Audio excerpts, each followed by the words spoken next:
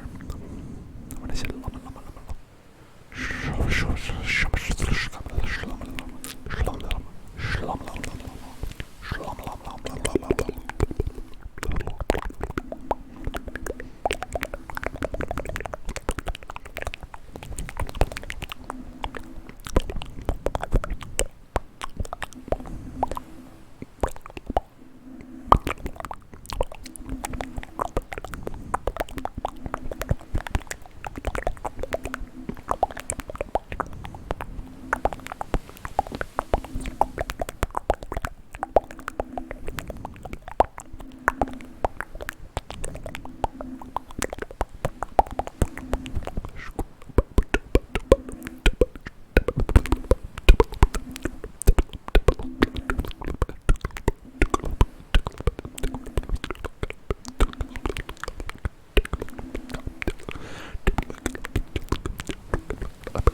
Hey Punk, I'm glad that you stumbled into this community as well. I'm happy to have you, and I enjoyed chatting with you.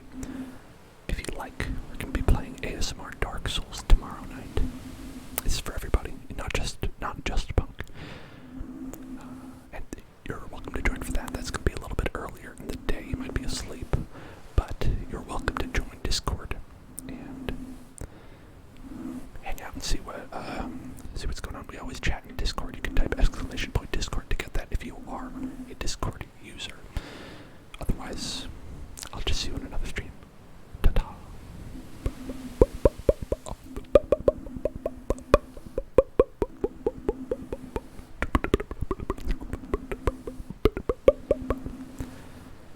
Why don't we do a little bit of inaudible whispering? Very different from what we were doing before, I'm sure.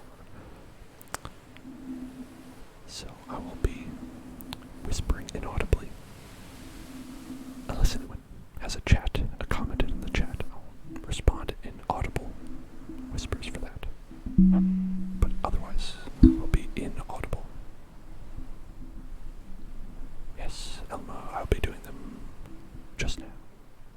So we're going to be doing inaudible whispers and mic brushing at the same time, while the beach air blows the beach sea. I think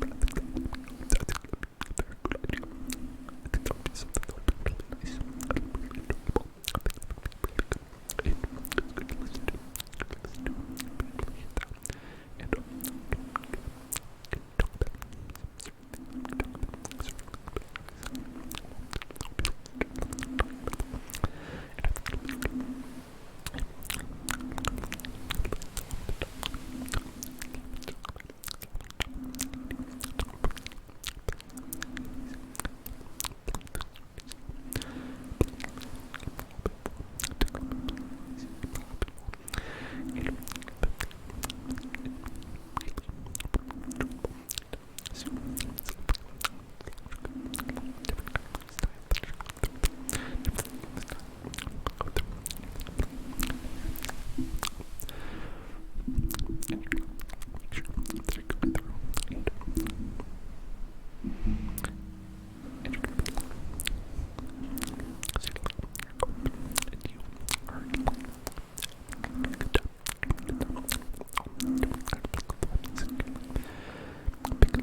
Hello, Riot Andromeda. Hi, how are you today? Welcome. Sorry that I wasn't on earlier. I know that you were upset about that, but I hope you are having a good evening now. I'm just doing some inaudible whispering with the mic brush. I'm sure you enjoy. I'm sure that you enjoy that.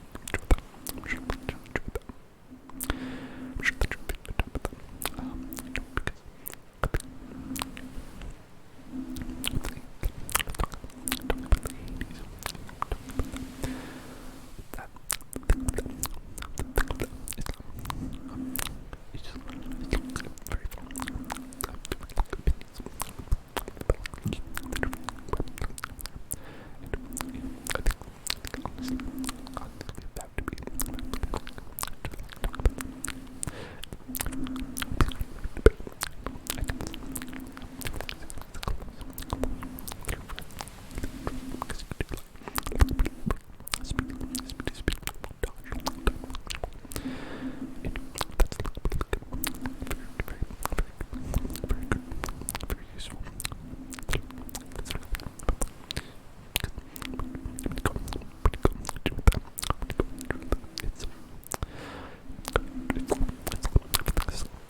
I miss the beach as well. Can't really go, and when it is cold as well, you know, definitely like I have that problem a little bit less here because it's California, but I still can't go to the beach, you know, because of COVID. But it's very nice. It's very nice, and I enjoy the beach vibes, and I hope you enjoy the beach vibes. Diego Froggy, hello, Diego Froggy. I am doing okay, a lot better now. I think being here, chatting with all of you, with Elma, with the Punk, with J-Rod, with Childish Chunks, with Riot Andromeda, with Diego Froggy, who just got here.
mic, relaxing time together.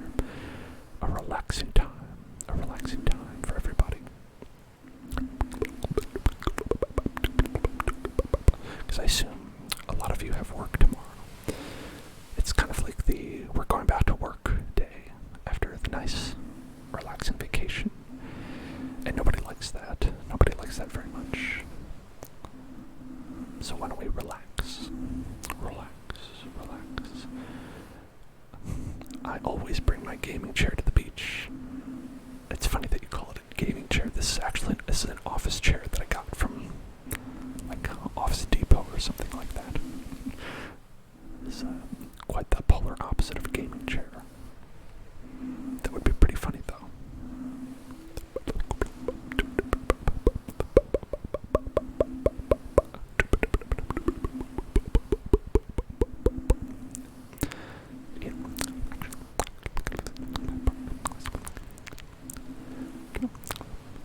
Oh, but Rick, when you see a gaming chair, I think it's very funny. I'll see occasionally when you see ASMR streamers that have a gaming chair. It's always very funny to me. I don't know why. It's just because I think of like gaming chairs as like this weird, like they're actually like very comfortable. They're very ergonomic, but like they look so garish and they look so specific to like, I'm a pro gamer. I'm sponsored by the Razer scooters and Razer mice or whatever they make. Diego, you have a good idea. That's a good idea. And I think that if you type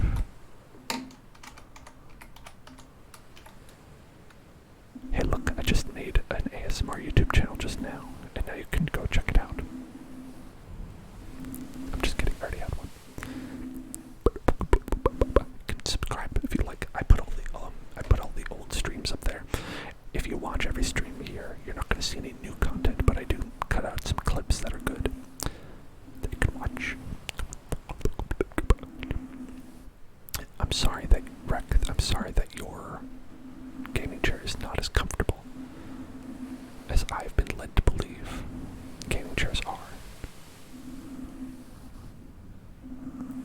That is unfortunate. I wish you the best lumbar support. I wish all of you at home the greatest of lumbar supports that you could ever have in your life. That is my wish for you, is to have lumbar support. Lumbar for your lumbago. I've had a little bit of lumbar support on this chair. Secret Lab chairs. Is that a brand of gaming chair? I've not heard of the Secret Lab. I guess it would be like a secret. Why are you thanking me? What did I do?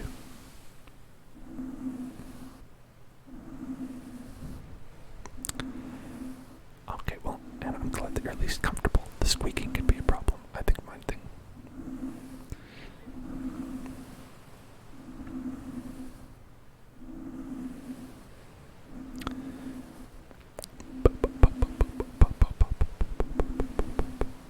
I'm glad everyone's thanking me. I don't know what for, but I appreciate it.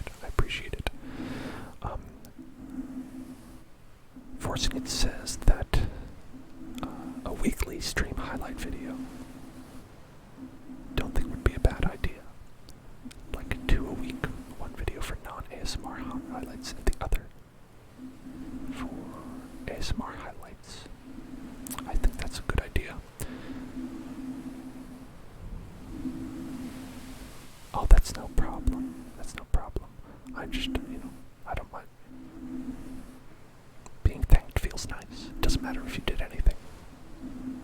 Just being thanked feels nice. I think that's a good idea, Forcing It. I put the VODs up, of course. I've been trying to do shorter clips. I've been doing clips of different sizes to see how people like it. Clips of different sizes to see how people like those. Obviously, I think probably like putting the full streams up is good as well. Putting the full streams up is also very nice.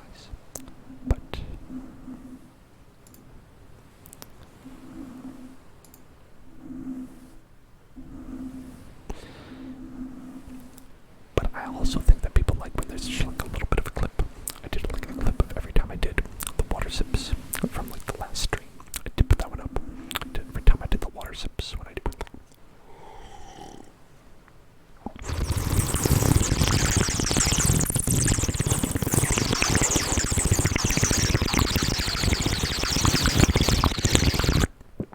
Because I did a lot of those. I did a lot of those last time. So I did every time I did a clip of that, I put that one up there. And so I thought that would be a good clip. Because like, if that's a sound that you like, that's like a good video to watch for that. But I did one like when I was going just doing love, like gibberish. When I was going like that. I can't say that I'm happy, wreck, but I can say that I'm a lot happier talking to all of you. I can say that I'm definitely improved, and sometimes that's all you can hope for, and that's the best feeling anyway. When you're feeling better than you were, when you're feeling like things are getting better rather than getting worse, when you've gotten over the hump of the valley of sadness and you're going back up. It's a good feeling. It feels like you're getting better after you were sick, you know.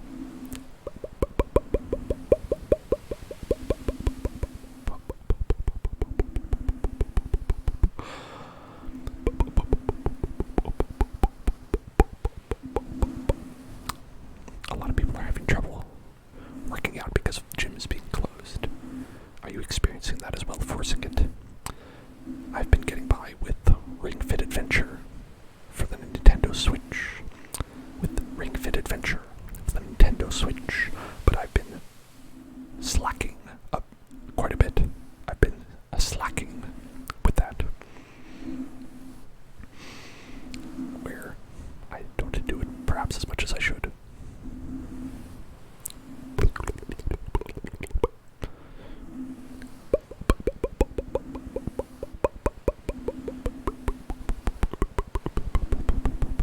Oh, you actually have a gym that's open? That's crazy.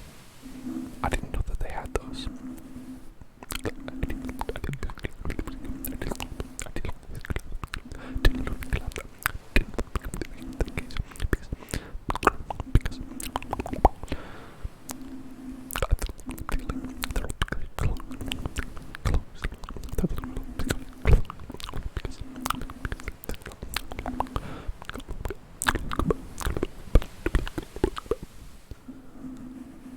Oh, wow.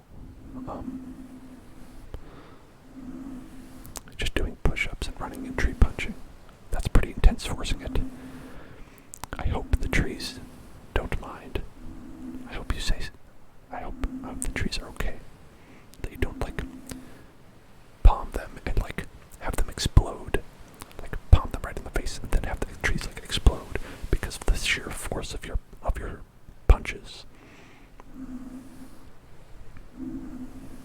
That sounds pretty rad, actually, now that I'm describing that. I bet that's what happens when you punch the trees.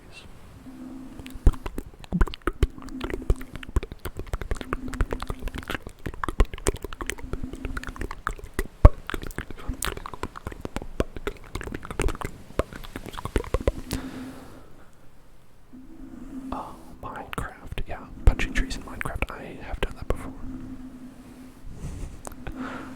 It's funny, right? You just got here and you're already sleepy. That's good. Or were you sleepy before you came here?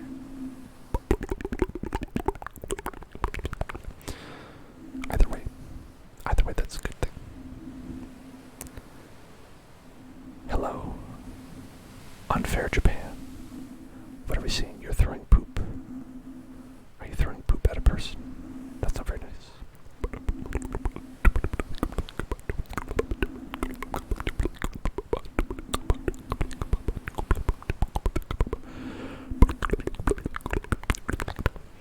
If you fall asleep, Riot, good night. Hope to see you tomorrow.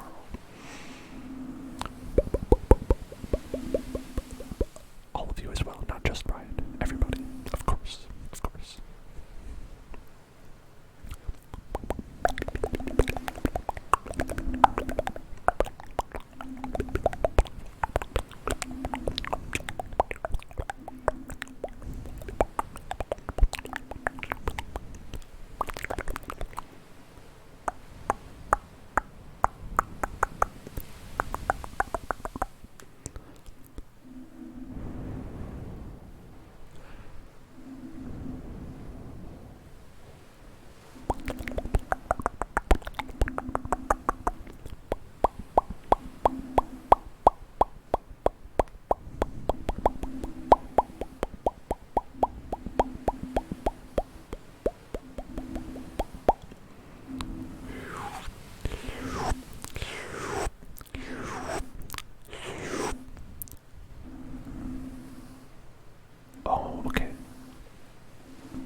So you're not just like open palm smacking the tree. That's pretty good.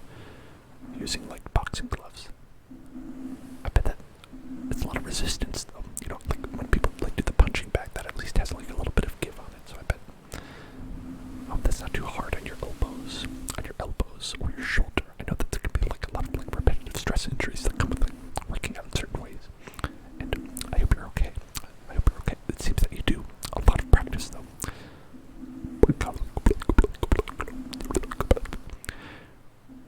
Right, it's okay.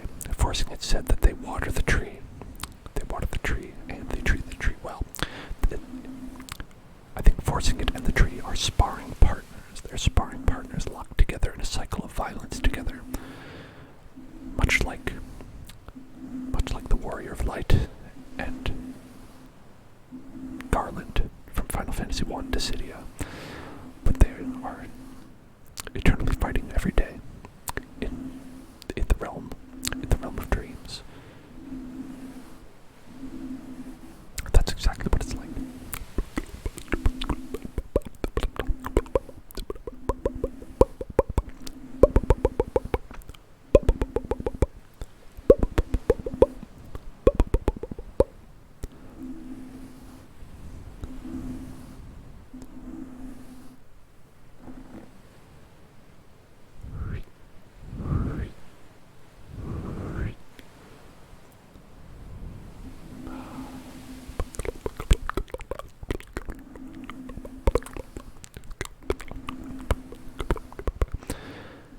Oh, that's good for us. Like I said, it seems that you are taking the proper precautions. You seem to be doing things pretty well. In the way that you speak about things, it seems like you are not just like, going out there willy-nilly, And so that's good. I'm glad that you are practicing proper posture, practicing proper techniques. When you punch, practicing proper punching procedure. Perhaps.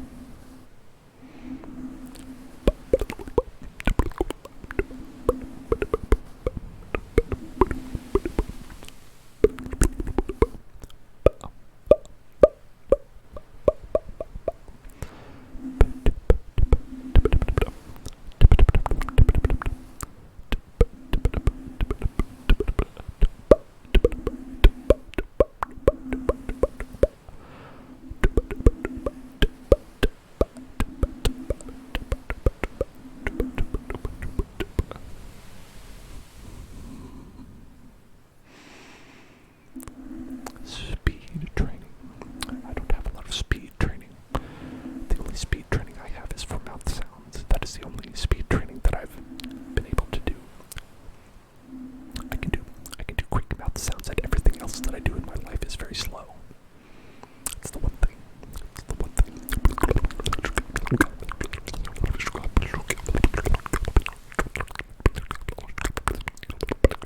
And everything else is slow. Just that. That's the other thing that's fast.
Okay. Rec has written what seems to be a curse, I think.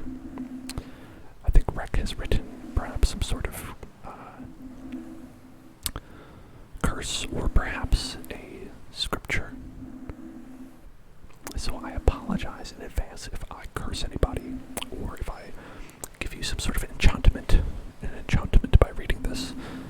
But Rec has recommended that I read the following. If you will excuse me. No, no, no, no, no, no, no, no, no, no, no, no, no, no, no,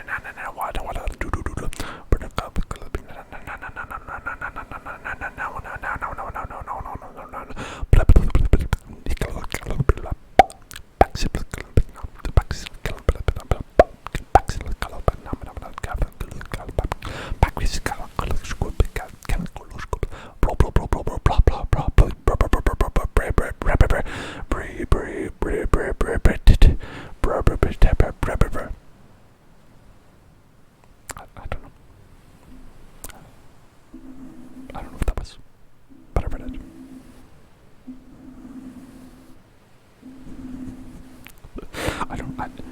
If anyone is cursed, please let me know.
You have to watch out, because if you find an ancient huge tree that no one knew about, you have to make sure that there isn't a wizard inside of it.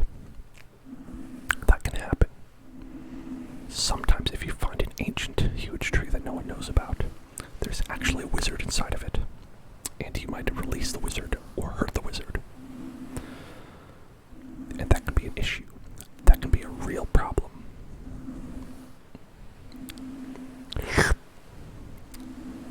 A wizard woodpecker. A wizard woodpecker, perhaps.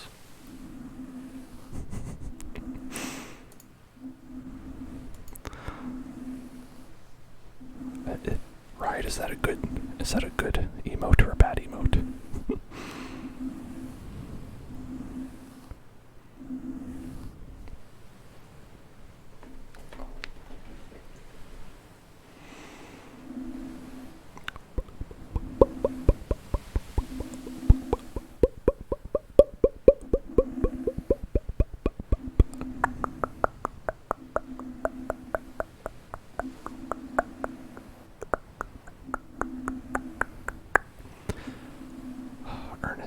Ernest Scared Stupid. That's a Halloween classic. Thank you for reminding me of that.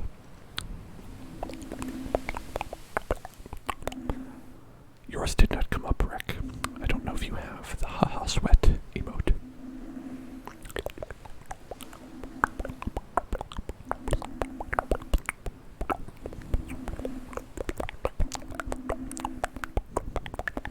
Oh, I'm glad it's a good one. I'm glad it's a good one.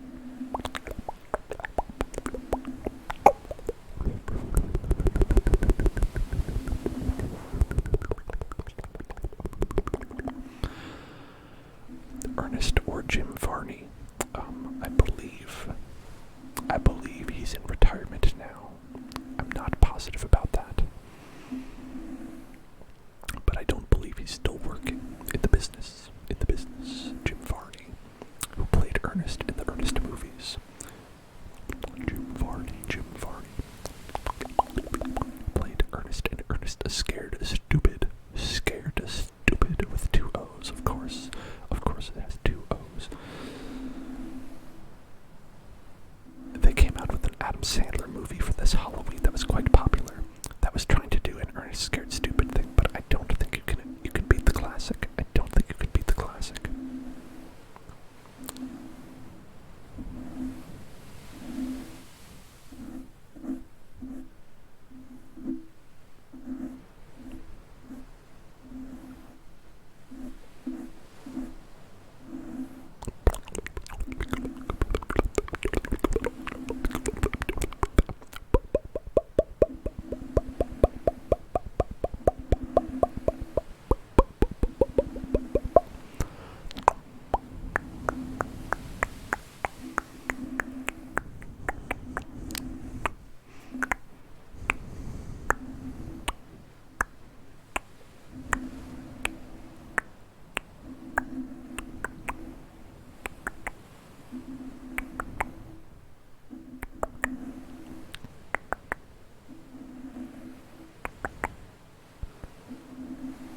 Oh wow.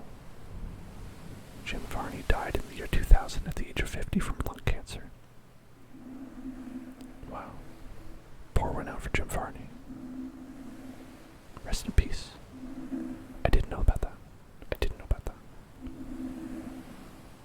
Well,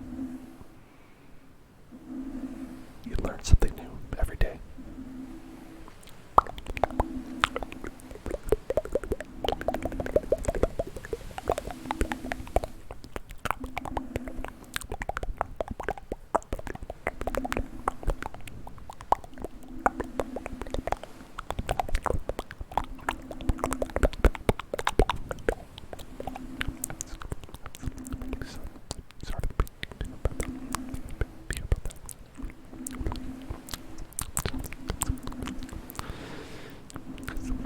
That's the new movie. That's gonna be the new movie. Ernest Goes to Heaven. I'm sure. Don't worry. It'll be out any day now.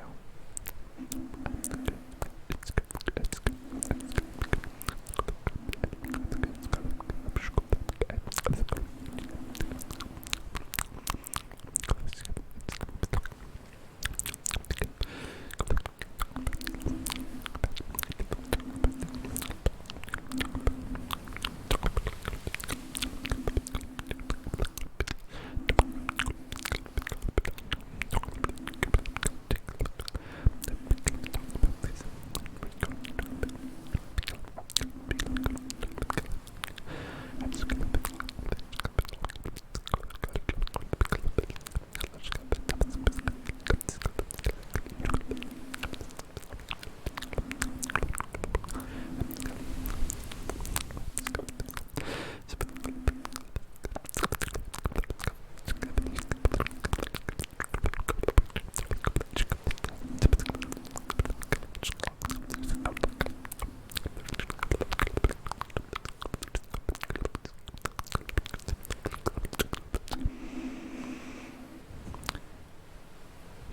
It's ridiculous. Sometimes this happens. People end up like dying like way earlier than you think that they would because of like things like cancer and things like that. It can happen. It can happen to anybody. Rest in peace. Rest in peace.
sometimes it can be more.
If only I had infinite emote slots, I could make or requisition a rest in peace Jim Varney emote that we could all play anytime we wanted to eulogize Jim Varney together.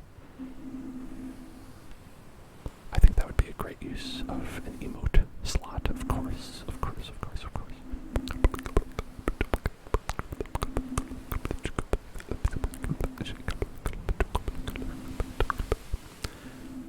Is Ernest Boomer? Is it a boomer? Like, you would have to tell me if, like, there's a different, like, are you asking if Jim Varney is a boomer, like, from the boomer generation, or is boomer as an adjective a different thing? Because as far as I know, if he died in 2000 and he was 50, that means he would have been 70, so I would say he's firmly in the boomer category. So yes, I would say he himself is a boomer.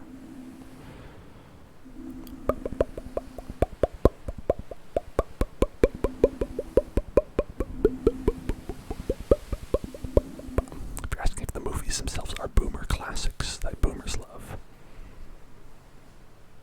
I don't know. You'd have to ask them.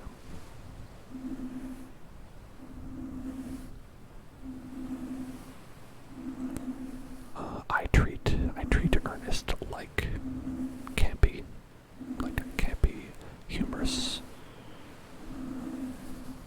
Halloween movies of the family variety that are entertaining when you are on a certain level. Well, let's say when you're at a certain point.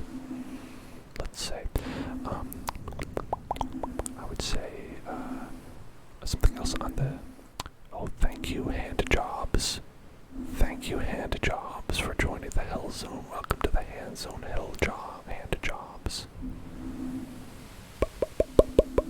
Is talking about Ernest a boomer thing? Like, if I were to go up a kid and ask them if they sent the Cinema Classic Award-winning series for Ernest movies, would they call you a boomer? Maybe. If you're worried about a kid calling you a boomer, then you've already lost.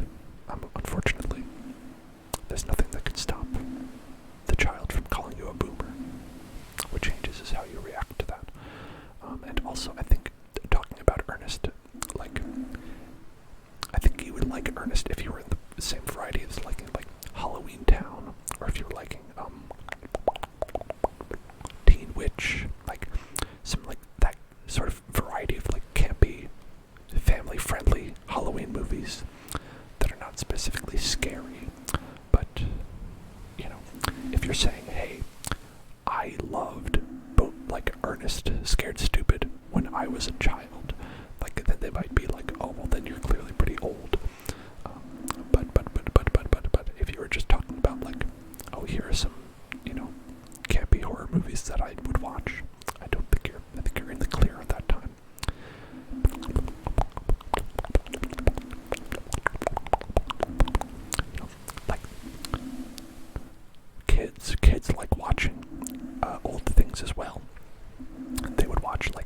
You know, the classic old TV series, Breaking Bad, as we were talking about before.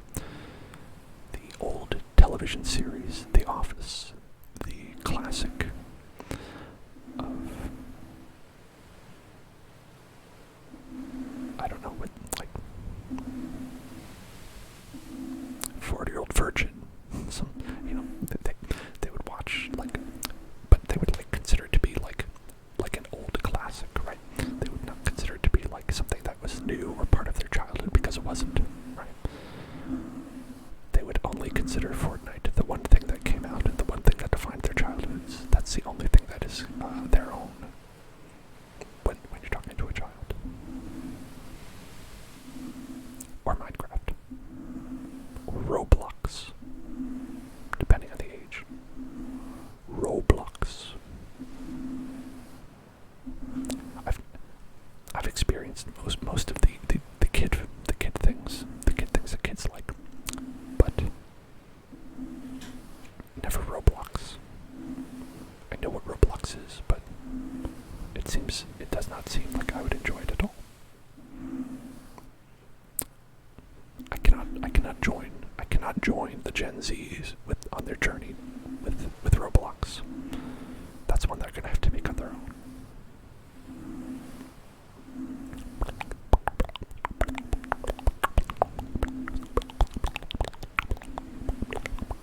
Ernest is old. That is something you'll have to come to terms with. Is that it? Things get old pretty quickly.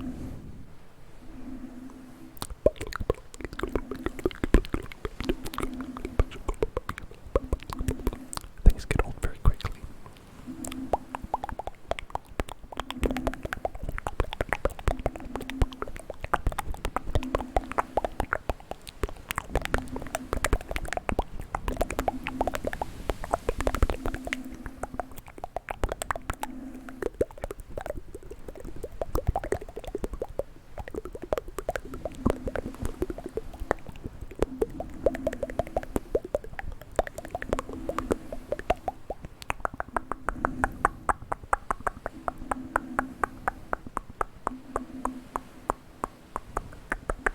It's all like user generated, right?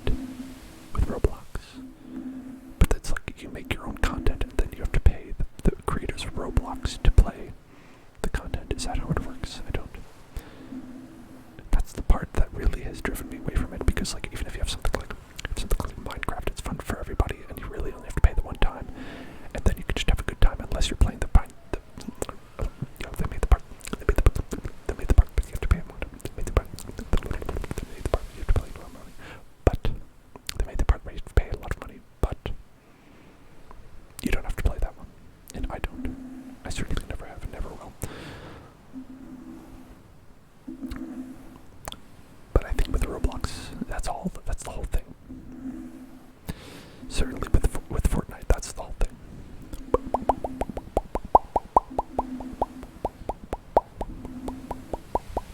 Okay, so you pay Roblox for assets to make games. I see. And then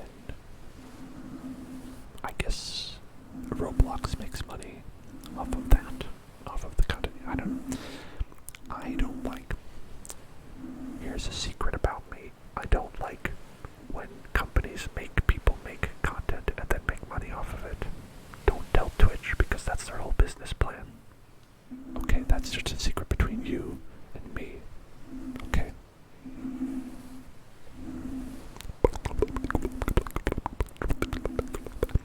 Hey, thank you for following, Alfies. Welcome to the Hill Zone.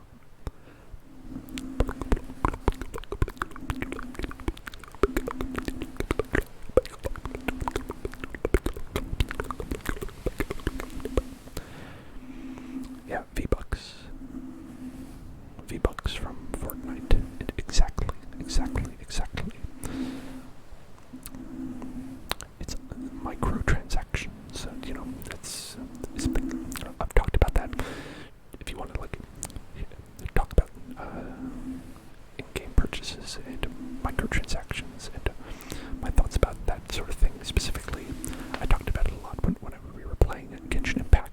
because that is another free-to-play game that does a lot of the same things.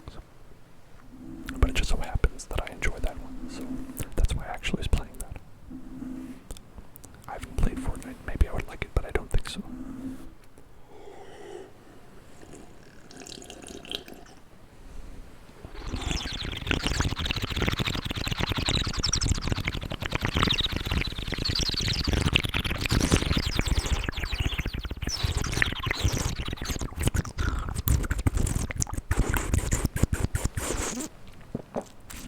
I don't have anything against the gameplay, specifically in Fortnite.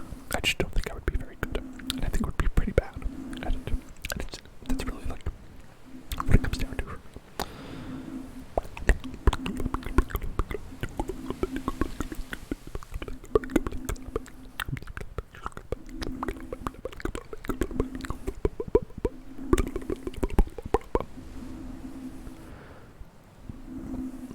I'm glad you're so knowledgeable about Roblox forcing it.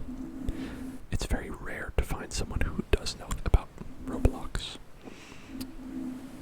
And I'm not being sarcastic either.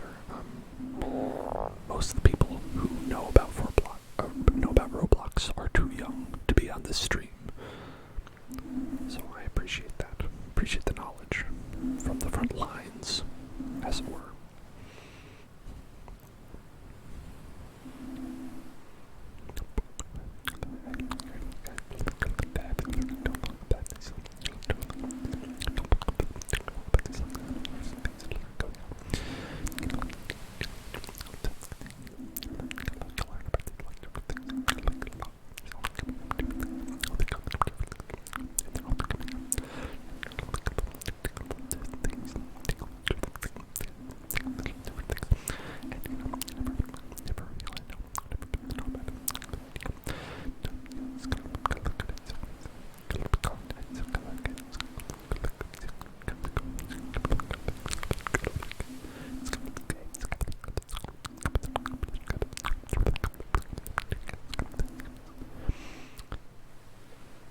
Oh yeah, that sounds like a good time, to be honest.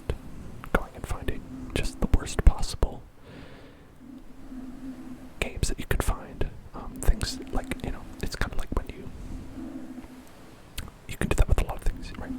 You can find fanfic that's not very good. You can find, like you said, like Roblox games that are not very good. You can find like all kinds of content that people have made that is pretty funny because it's made by like, people who are not top tier content creators. I have a good time laughing at that all the time.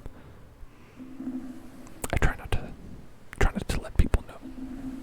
Like I don't think I would ever do that. I would never like go in the comment and be like, you're bad, because I think that's just mean, but I think like, when you watch it and you're just like having a good laugh on your own, that's no problem. That's okay.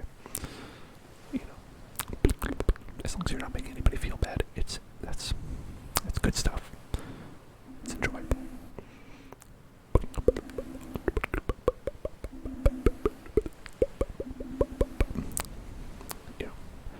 Something you gotta learn. You gotta learn where the limit is. For me, I haven't always known that.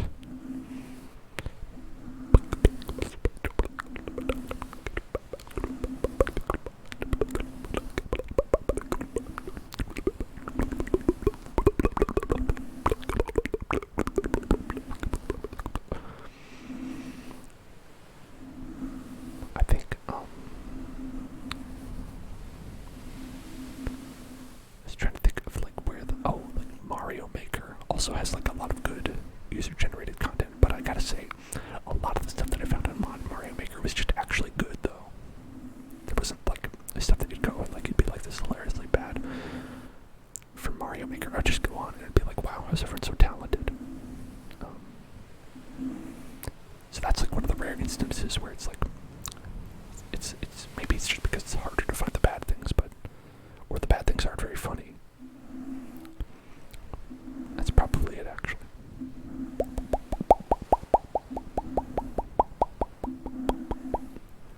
Oh, are you easy to scare? Forcing it. Do you spook? Do you spook easily?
mercy of Nintendo's searching system, which is terrible.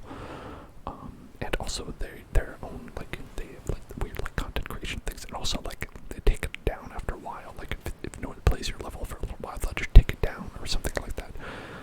So that's pretty terrible. And that's probably like one of the biggest problems in Mario Maker. I think like for what it is, the system that's there is pretty good for making Mario. It's good for making Mario. But I think that ultimately like there's like way cooler stuff out there in the ROM hacking community than there ever is in Mario Maker. Like when you're playing Mario Maker, you're always going to get kind of a vanilla experience, whereas you can get some real wild shit. You can get some real wild shit in the ROM hacking world. And so that's always been my feelings on Mario Maker, but it's, you know, good levels though. If you like Mario. If you like Mario, Mario Maker is that. And there's my gamer review of Mario Maker.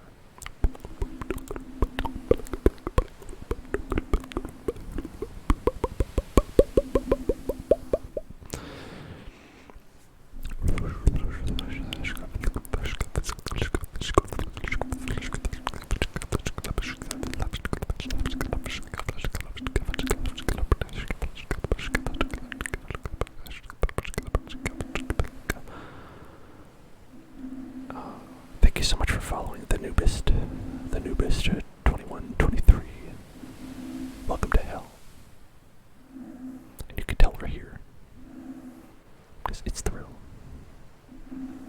It's being a monk. Hi. Hello.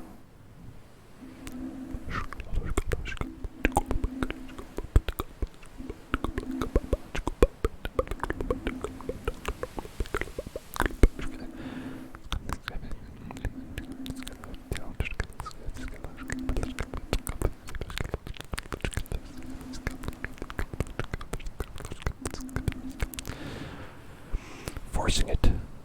Do I have a content for you? Okay, so if you go onto my YouTube, I have a playthrough of a very short Super Mario World horror game called Coronation Day that you could watch. It's fairly short. It's kind of like it like does like a couple of like multiple ending repeating things, and it is pretty scary. And it's a good one. It's a good one to watch. It's not ASMR. I use my voice, my real human voice for that. But it's a pretty good one. I think of all the ROM hacks I've played, that's probably one of my favorites. Because I do play ROM hacks occasionally. Nobody really watches them, so I don't play them too often here on Twitch. Unfortunately, that has to be how it is sometimes, right? You can only play what people want to watch, because otherwise, you know, why are we online?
where I would stream some of those.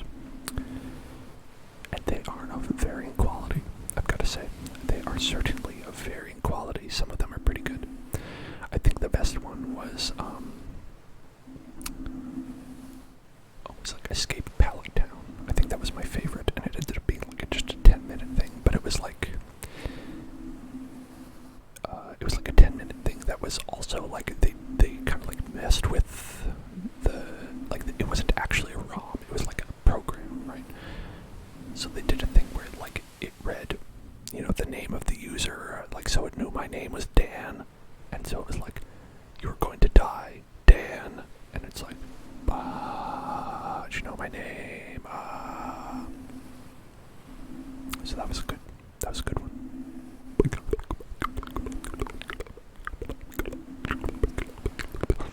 It also did a thing that was pretty good where it's like, you exit out of the program. It's like, you have to quit, exit out, but then the program comes back because it didn't actually quit. So that's pretty good. That's a pretty good one if you like those creepypastas. They're fun. It's a good time for Halloween,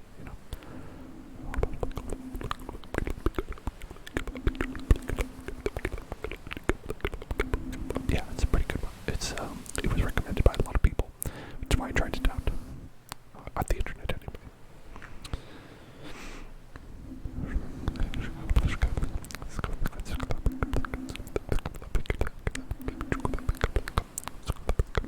A lot of those stories that come out are terrible, though. Honestly, the actual like creepypastas are written not very well. I think the one that I liked the most was probably the first one I saw. Was the one from Majora's Mask. It's like Ben drowned, which is pretty good.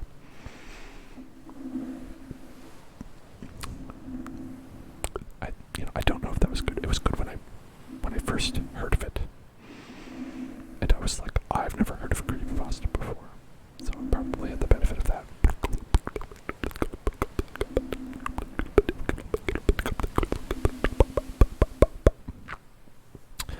And these got everything. These got know that these other things.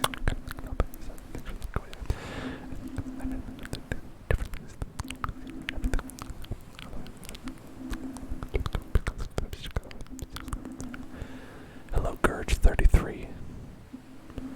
Not much. What's up with you?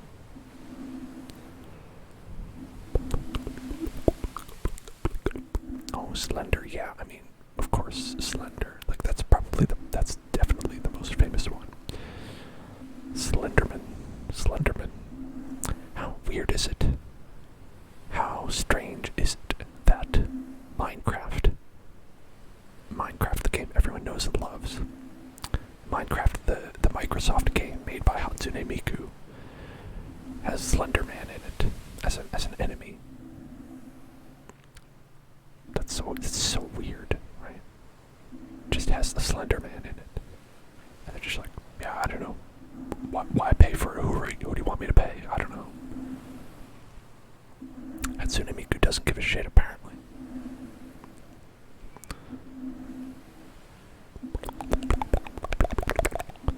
Gurge, thank you so much for joining. I hope I'm able to provide the relaxing vibes that help you fall asleep.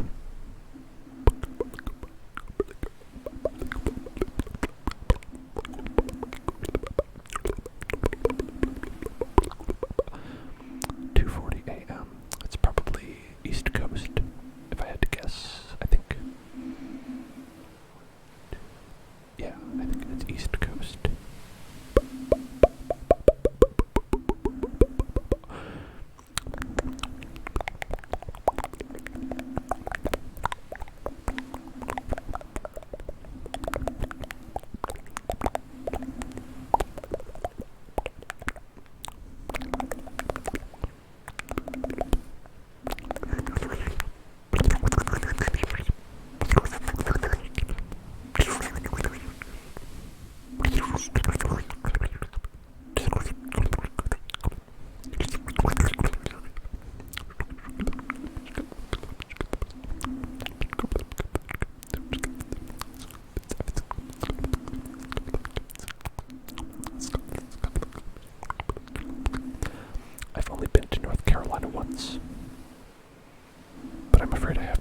my friends or whatever. And also that happened as well. Which is just, hey, the world's weird, isn't it? It's a weird world we live in.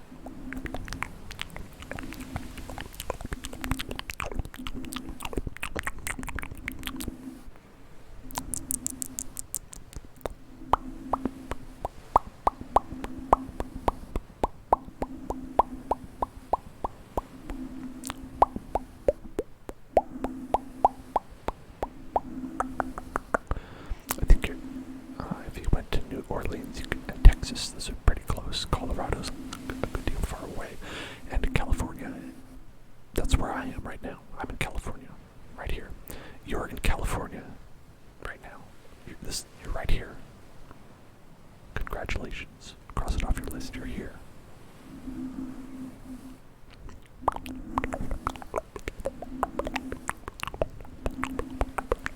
I don't think this background is from California, though.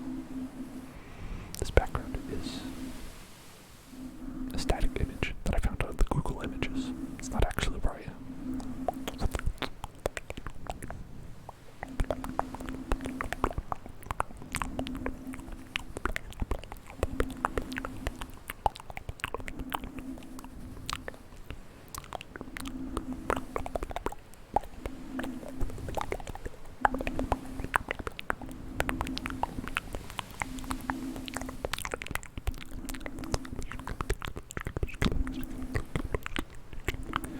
Yeah, I wouldn't recommend coming here by car. Flying is probably the best way to get here from where you are. You'd have to drive around the whole dang country. The whole dang thing.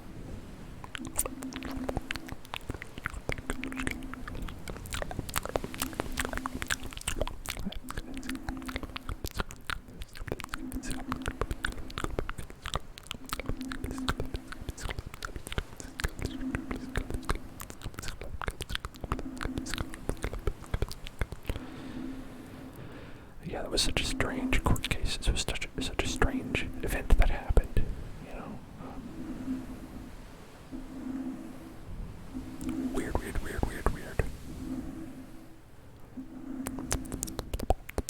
But I am glad that one of the people survived. It's very good. That was a nice part of that story.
Sometimes I forget how to drink water correctly.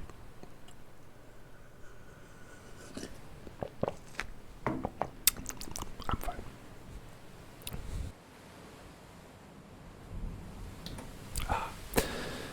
Gotta make sure you get that cough button, though. Gotta make sure you hit that cough button. I feel like that's the worst thing, right? That's the worst thing that you can do. Doing ASMR is just like loudly cough into the mic.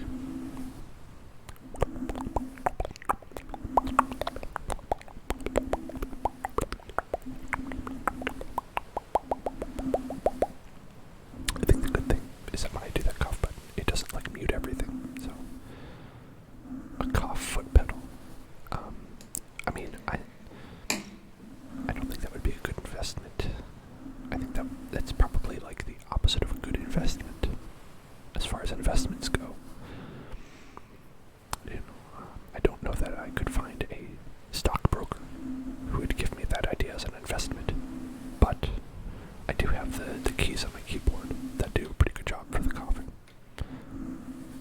I mean, as far as I know, I think that was okay. I think I got it. I didn't see the mic audio going up when I coughed, so I think it was okay.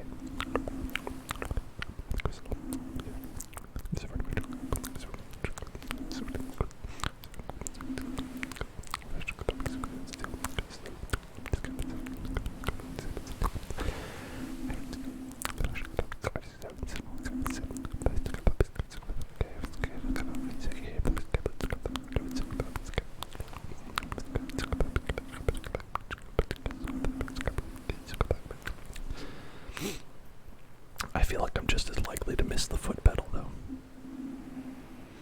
I feel like I'm, just as likely to like not push it down the whole way.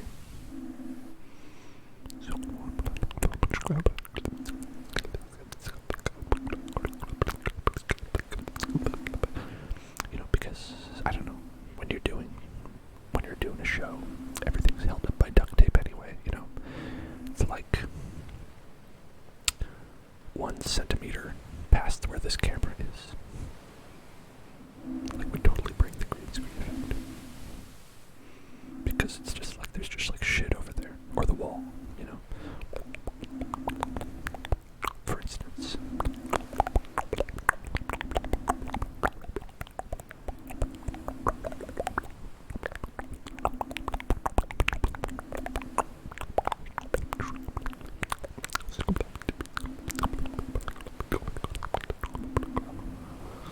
Now there's a good investment. A cough neural transmitter.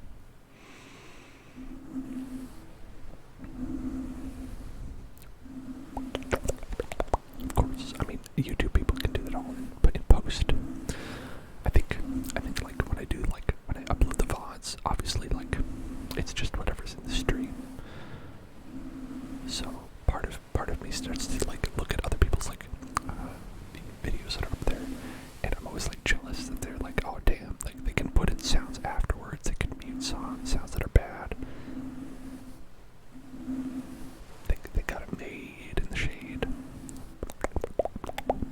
But then they don't actually get to talk to anybody. They don't actually get to speak to anybody who's in their chat. They just put out the videos. And then,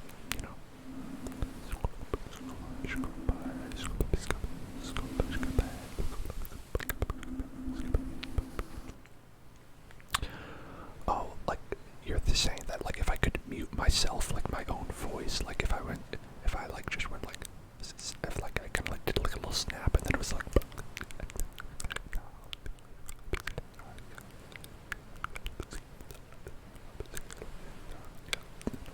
and then it could, like, be right back on after that.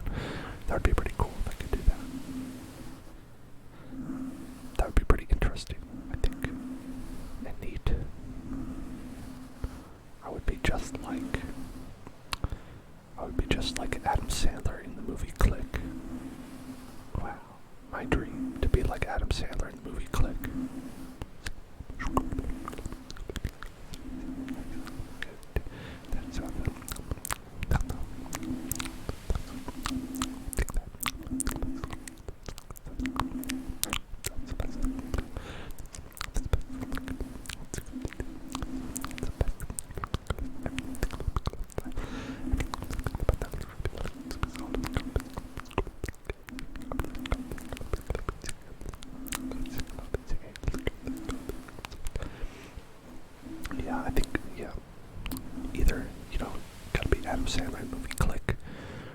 Sandler movie Spanglish, you know, that classic movie Spanglish.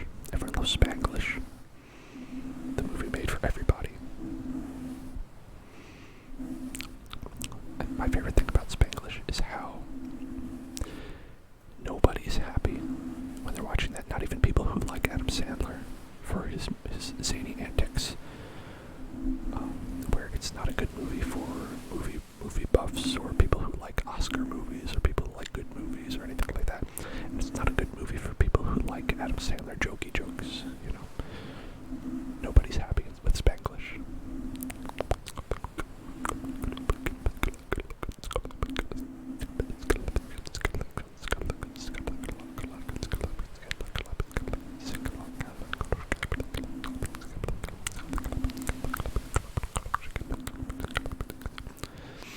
I heard a lot of people liked Uncut Gems though.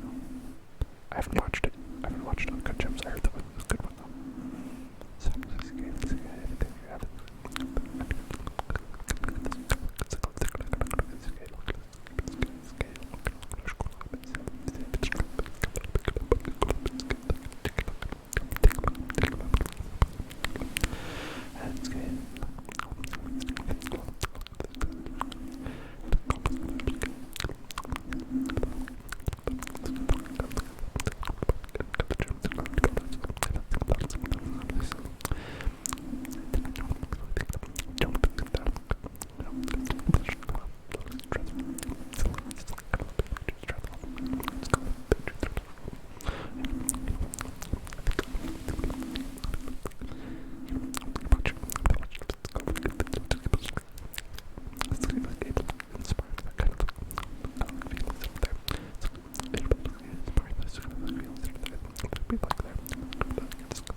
Alright, we have the newbest 2123 has requested the trigger word salty boy.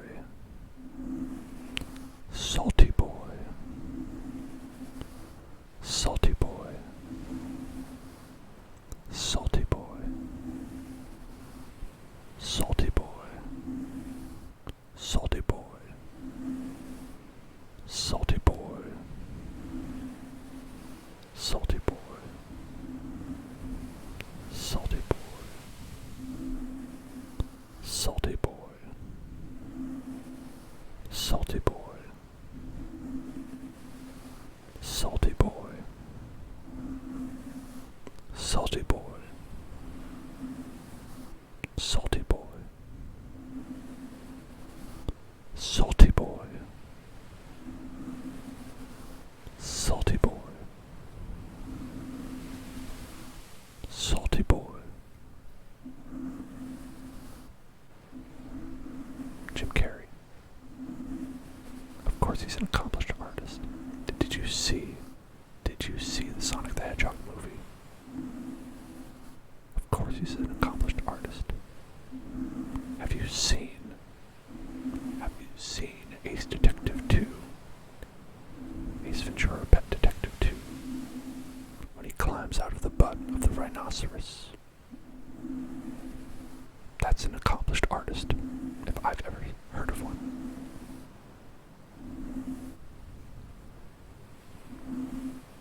No more accomplishments may be done after this. The most accomplished artist there is. The most accomplished artist there ever was.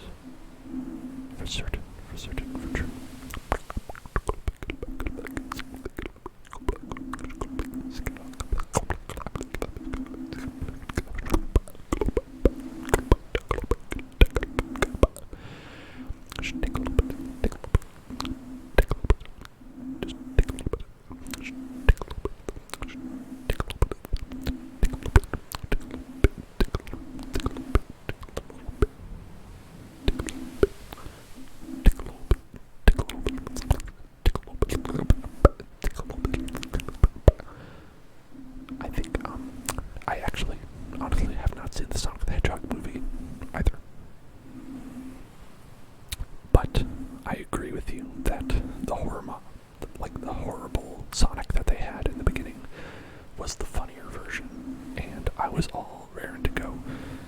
that's why I kind of really loved Detective Pikachu, personally, because they leaned all the way into that. And those Pokemon were horrifying, and I loved it. I loved that horrifying, horrible, scary, scary Pokemon movie that they made. I was all for it.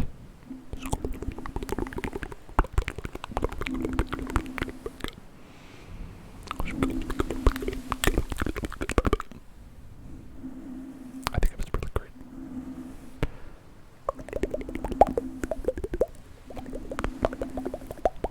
And I believe it was intentional. The creator of the Detective Pikachu characters, the character creator, like, has said on Twitter and things like that that they would like really enjoy like making like the scary, scary Pokemon.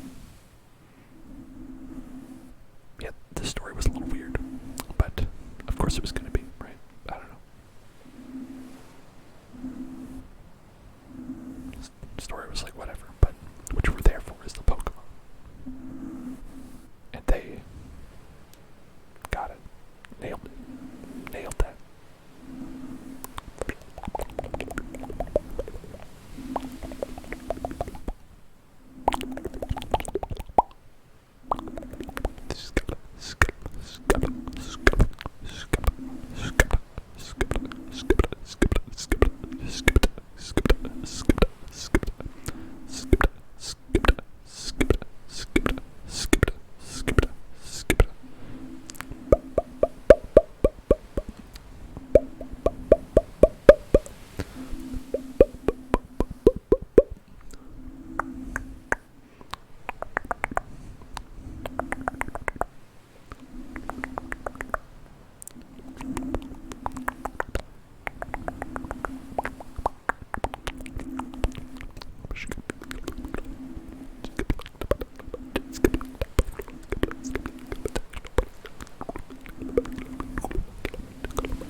Do a little bit of this.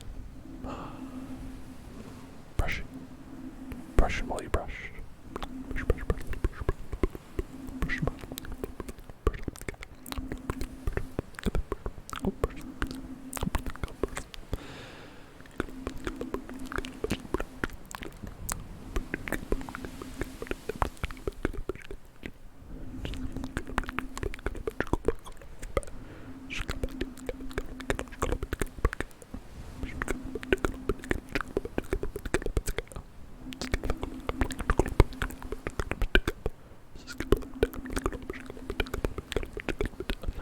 I don't think you're ever gonna get the dark and gritty underworld of Pokemon from the Pokemon Company. You know, just like you won't get that from, like, you're not gonna get it from Marvel, you're not gonna get it from, you know, any of these big companies that really want to, like, have their IP, like, appeal to children, because they're gonna be like, oh, ultimately we have to make sure that they go under the level where it's still acceptable for children. You're not gonna have, like, the hard R. You're never gonna have that hard R Pokemon movie that you crave, that I crave. I crave the hard R. The hardest R that there is. Of course we all do. We all do, but you know, these big companies are never gonna do that. You know, cowards. Cowards.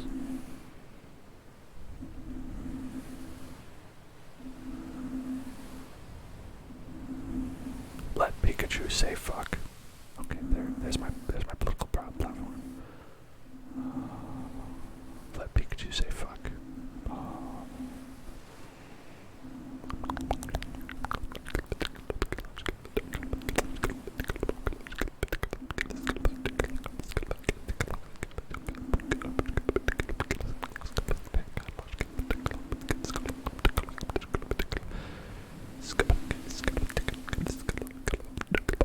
Into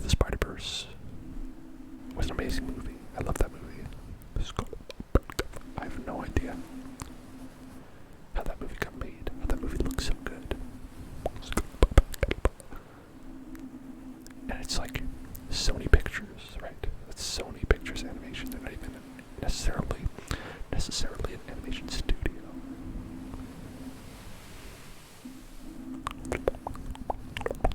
They don't have as much money even as Disney, which has all the money in the world, and yet they were able to make such a great movie.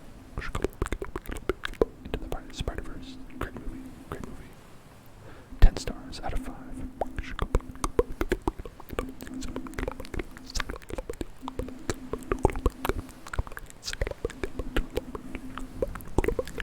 And it has Nick Cage in it too. So what more could you want? What more could you want from a movie?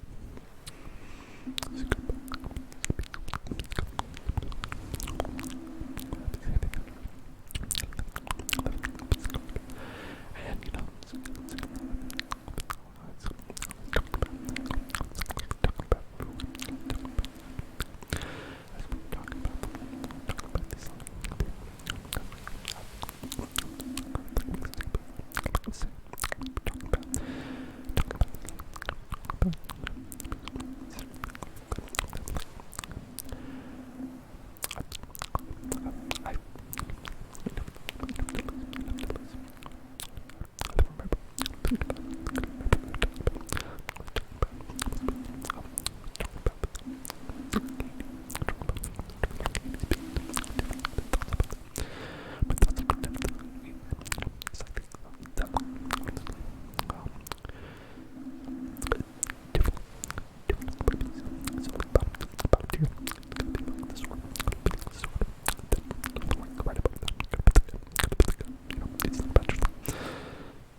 I saw Klaus.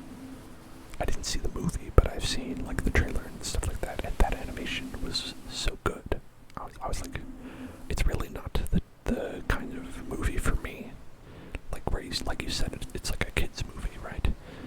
But it looks great, you know. As an animation appreciator, I appreciate the animation that they did with that.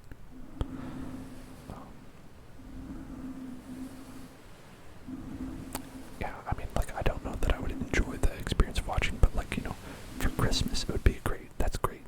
I'll be sure to, you know, gotta watch that when Christmas rolls around in approximately an entire year.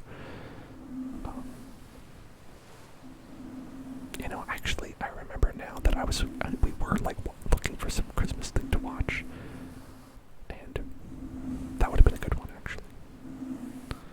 I don't know why. I don't remember why we were watching a Christmas thing, but we were. I guess it just happens around Christmas time, right? Just like, I don't know, why don't we watch a Christmas thing?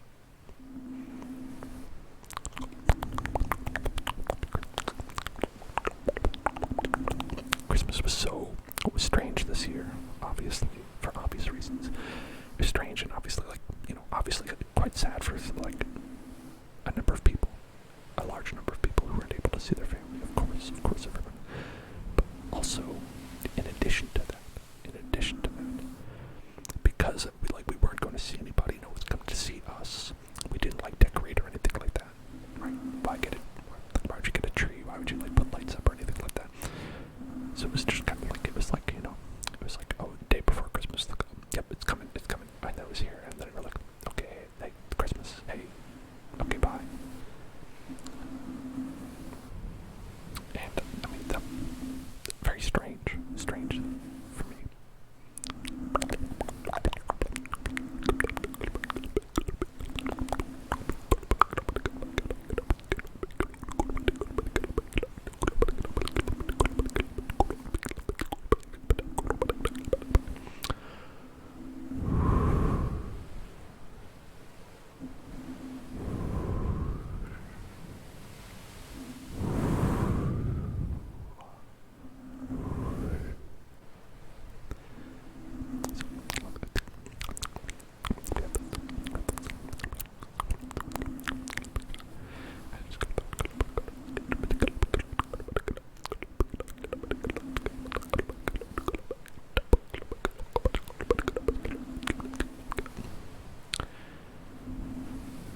abuse, or how dare you make me cry. When they have a dog be cute, they're like, you're just trying to make me happy. No one makes me happy without my permission. I'm watching you trying to make me smile or cry. How dare you? So I get very, very cross when I get emotionally manipulated by dogs, or by people using dogs to manipulate me emotionally. Because it works. I don't appreciate it.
That's true. That's true as well.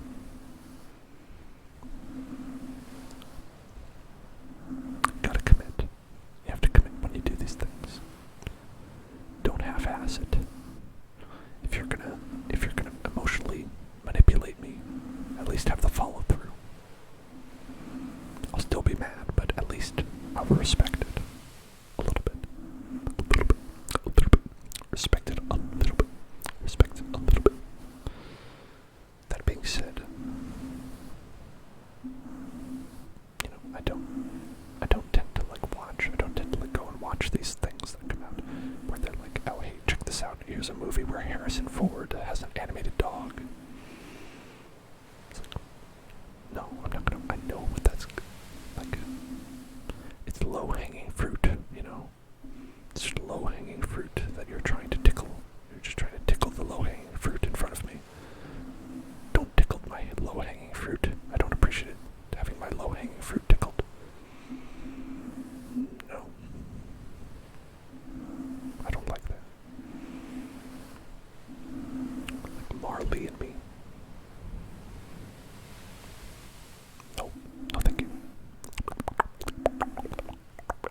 I prefer to skip out entirely upon those things, rather than be pandered to.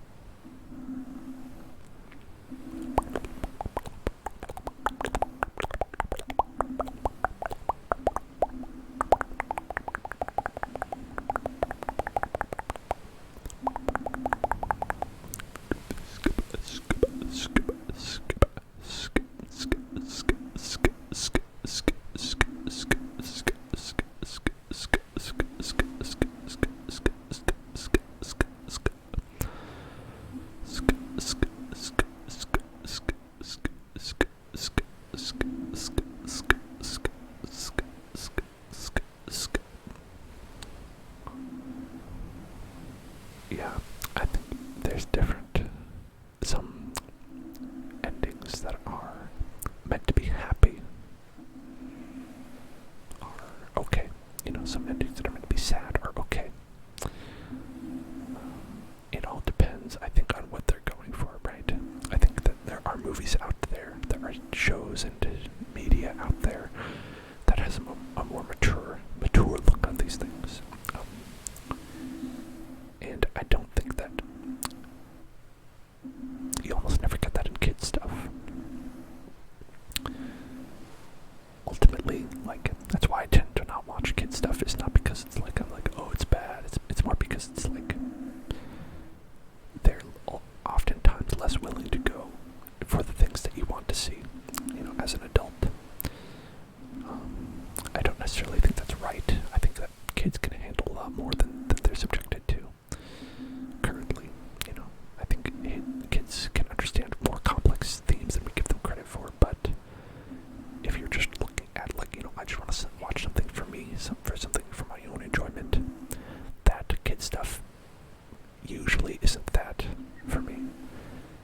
because, of these things where it's like they're pulling back punches, right? They're pulling back punches, and they're not really, when they make jokes, a lot of it is like cased in layers, right? Where they're like layers of innuendo, right? When they're trying to make an adult joke, it's like, well, if you want to make an adult joke, it would probably be better to do that in an adult property, where you can actually just say what you want to say, right? And so I don't know. It's like at a certain point, I just have to like stop. I stop going against the grain, so I don't seek out kids' stuff because some of it's great, but a lot of it is not, and it is frustrating to like try and wade through all that. Which is why it was so like rare to see something like Into the Spider-Verse, which was really great. Like that's a really great piece of kids media. And it doesn't do anything like, where they don't say fuck. Miles Morales does not say fuck. Like the cowards at the Pokemon Company should allow Pikachu to do. But, it's just like a good movie all around, and, like it doesn't like compromise in ways that feel important. And so like that's a rare instance where like you watch kids media and you'll come away being like, I appreciated that. But like, as an adult, a lot of the time it doesn't do it for me. Where it has something there. Like I can play a game that's meant for children. Like Dark Souls, a game made for little children, little babies. Like Dark Souls, I can play and enjoy. I can say I, as an adult, still enjoy the mechanics that I'm playing. The story is nothing to me. The story is garbage, but as I'm playing these mechanics, I enjoy this game, Dark Souls, even though I clearly recognize that it's made for children and only children. Things like that. For instance.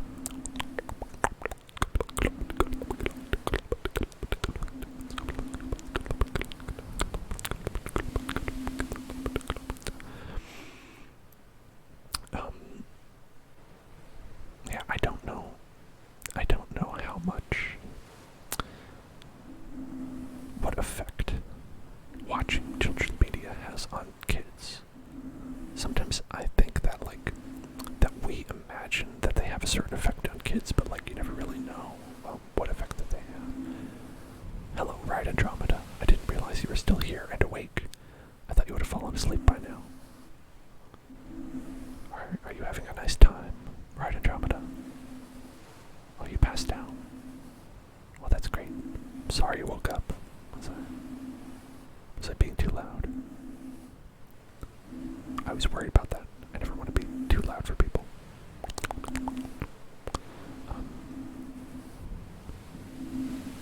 We were just talking about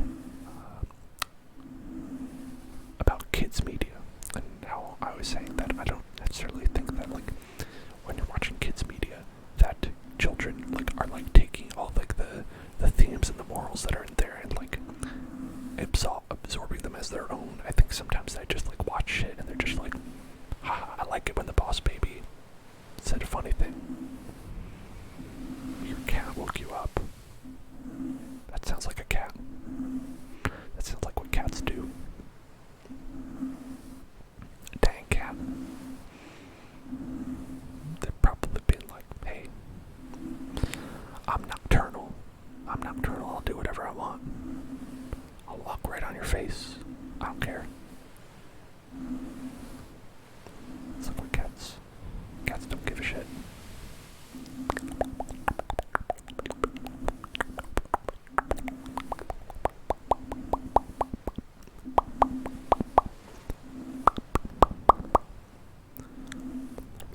My cat.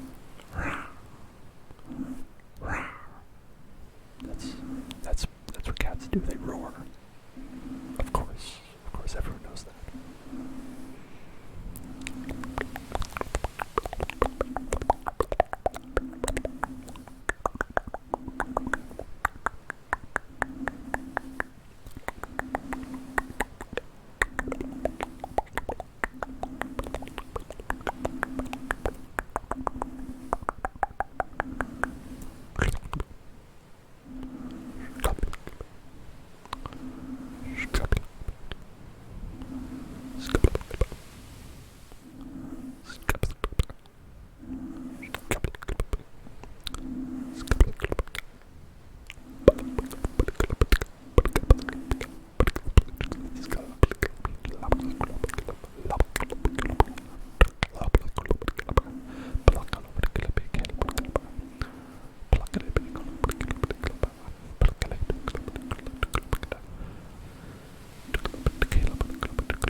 find just unlimited content. That's kind of like the world that we live in this day and age. Is that there are so many people making so much content that it's almost impossible to run out of anything. And so children can be endlessly entertained. Adults can be endlessly entertained. There's almost no such thing as boredom anymore, necessarily. I don't think that's like all the way true. I think that like as long as you are willing to watch content that exists on the internet, there's no such thing as boredom anymore. And that does create a different environment for children. It does create a different way of being a child. Because definitely when I was a kid, I would get a game, and I would play a game on my Game Boy, and when I was done with that game, I'd get bored. I'd be like, now what? What am I gonna do? Learn to read? I guess so. I guess I'll learn to read, whatever. Guess I'll just go become a scientist, because I'm bored. And kids aren't necessarily doing that on their own, I'll say. So it really just kind of creates a different type of parenting that has to exist, and like a lot of people are parents nowadays will enforce more screen time restrictions, where they'll say like, yes, there's infinite media, but we're going to put like caps on that, so like at certain points now you have to not look at media anymore. So you can watch everything you want to, but only in these specific times.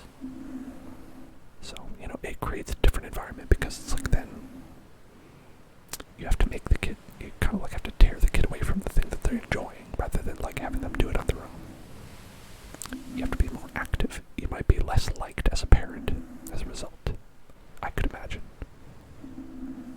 But, I mean, it's a difference in the world, right? It's a different... I certainly wouldn't want to do that. I certainly wouldn't want to raise a kid like that. I don't think I would ever be a parent at all, so I don't have to worry about that. I think that sucks in a lot of ways. It's nice that you can hand a kid an iPad and they can just be entertained if you want to get them out of your hair. But if you want to have a frequent experience of getting your kids out of your hair, might I recommend not having them? That might be a good option.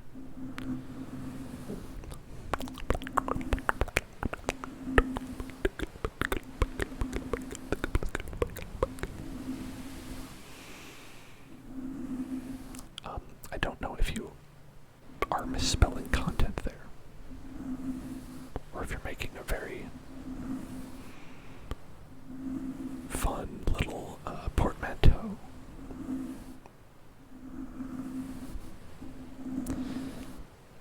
But assuming you've misspelled it, because content and content and content, if you're content with the content, if you're content with the content is content, and you're a content person who is watching the content, it's spelled the same. There are homonyms. And I would say that, as a person,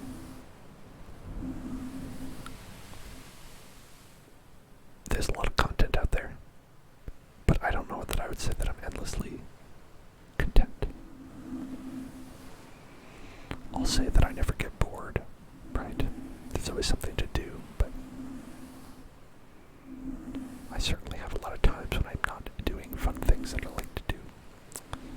I certainly have times when I'm not like wanting to spend my time watching content because I'm doing something else that's either enjoyable or that it's not enjoyable that I have to do. So, I think it's good and bad. I think that it's different. It's definitely different than the world, maybe when, we... Yeah, I figured.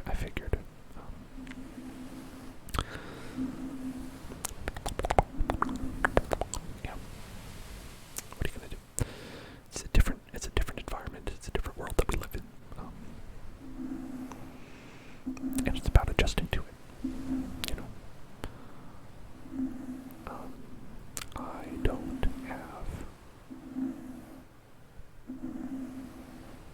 any real problem watching content. At least when it comes to like watching things, because I get bored fairly easily. You know, I like certain things, but other things, you know, it's like I'm not just gonna watch every little YouTube video that's on YouTube.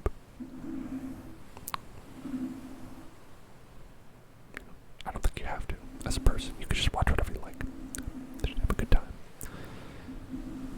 But there's always things to do. Always things to do, of course.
You know what I'm saying? You know what I'm saying? Do I need a mod? Well, we have, right now I have 2 mods. Nobody's in the chat right now. But, yeah, I mean, if anybody wants to be a mod, I think that would be something I'm open to, of course. More mods are better, I think. You know, that way no one has to feel like they're on, have to be on all the time. If you would like to be a mod, the noobist, I'd be down for that. I would like to get to know you a little bit better before, you know. So maybe, you know, come to a couple more streams, and then I'd be happy to mod you if you'd like to be a mod.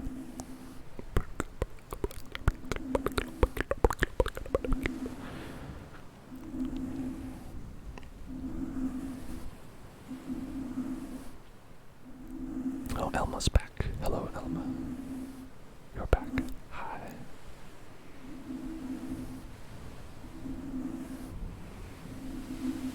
You are VIP. I've always told you this, Elma. You are a very important person to my heart and to the Hell Zone.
never say no to my $2.50 a month that I get from a sub.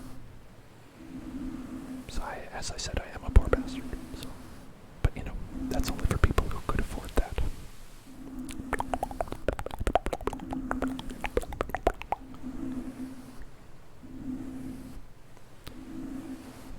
That's always my theory on subscribing or bits or whatever, what have you, is that they're nice to do if you have the funds, and if you do not, that's okay too. We're all just here to relax. All just here to relax.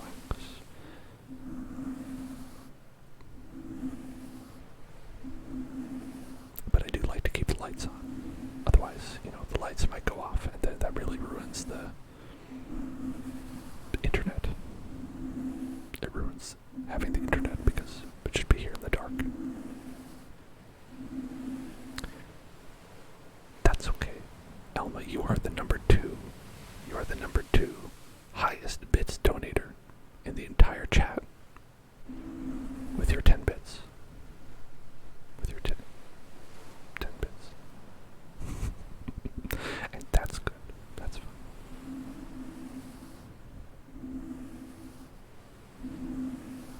Oh yeah, yeah. Well, I mean, that's another reason why I say I wouldn't mod somebody who just joined, no matter how much I like them, just because I want to make sure that they would show up to streams and that they would be cool. And the 2 people who are mods are Yoth and J-Rod are our 2 mods right now, and they're cool people. I can confirm. Spoken to them in Discord. I think that helps too. Joining up in the Discord and chatting in the Discord helps, because then, you know, I get to know them, and I get to know that they're not like gonna be like, I'm gonna delete everybody, I'm just gonna ban everybody from the chat. You know that they're not a troll. Not to say that anybody here is, of course. Actually, most of the people here chatting are VIPs themselves. But the Nubist was the one who was asking. The Nubist just joined, and the Nubist seems like a great person, I think.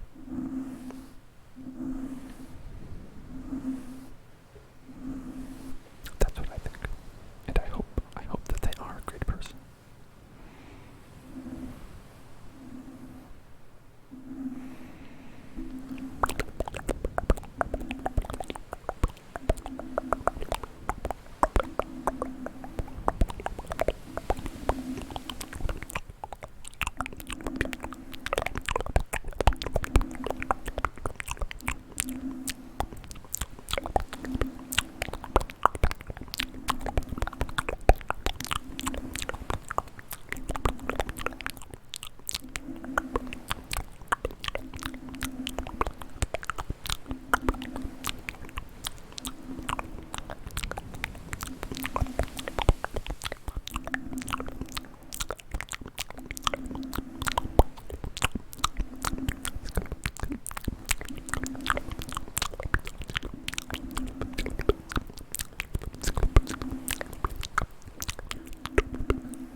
I have had a great time speaking with you, forcing it.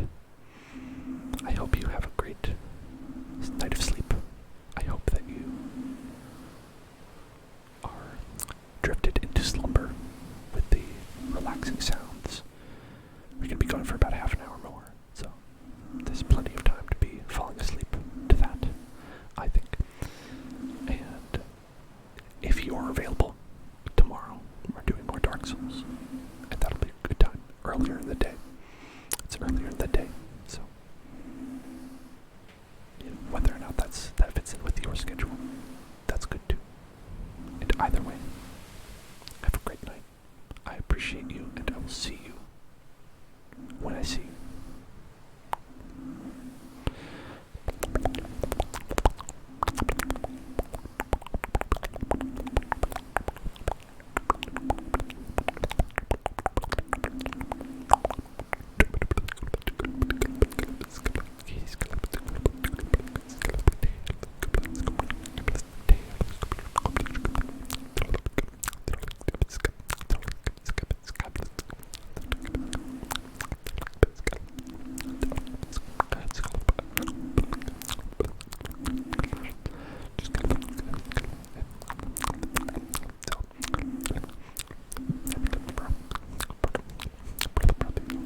Step, step, step. Are you talking, Elma Poachin, about the captioner? What is it? Is that what the captioner says stipple is? Spet. It calls it spet or step. Well, thank you so much for following Ollie Hyper. Welcome to the Hell Zone. Ollie Hyper. Hyper. Hyper. Hyper. Hyper. Hyper. Ollie Hyper. Hyper. Hyper. Hyper. Hyper. One. You're number one.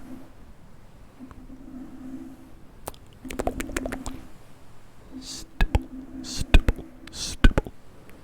Stipple. Stipple. Stipple. Stipple.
Angeles. So that probably answers all the where are you from questions, I think. Depending on, so whatever you want to consider that as where I'm from. That's where I'm from.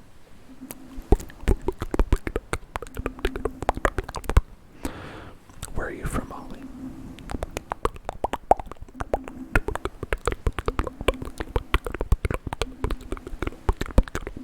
We have people from all over. We have people from all over the globe who like to hang out in our stream. You're from Germany. Ah. Do you speak German or do you speak English as well?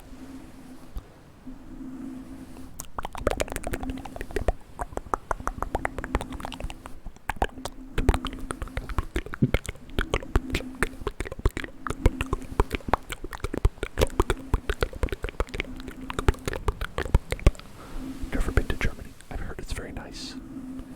I am partially German, mostly Italian, but partially German.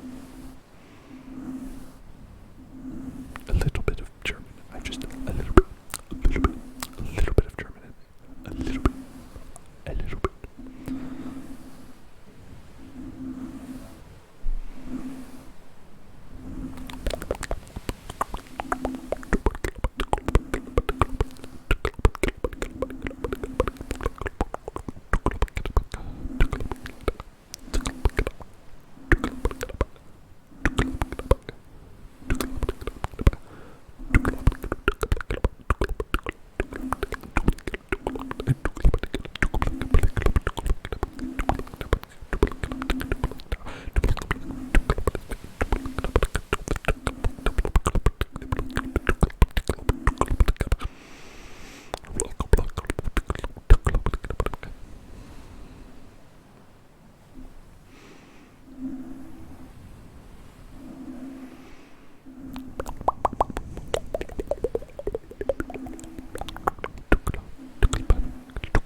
That's a good way to be. I think that's a good way to be. Smart way to be.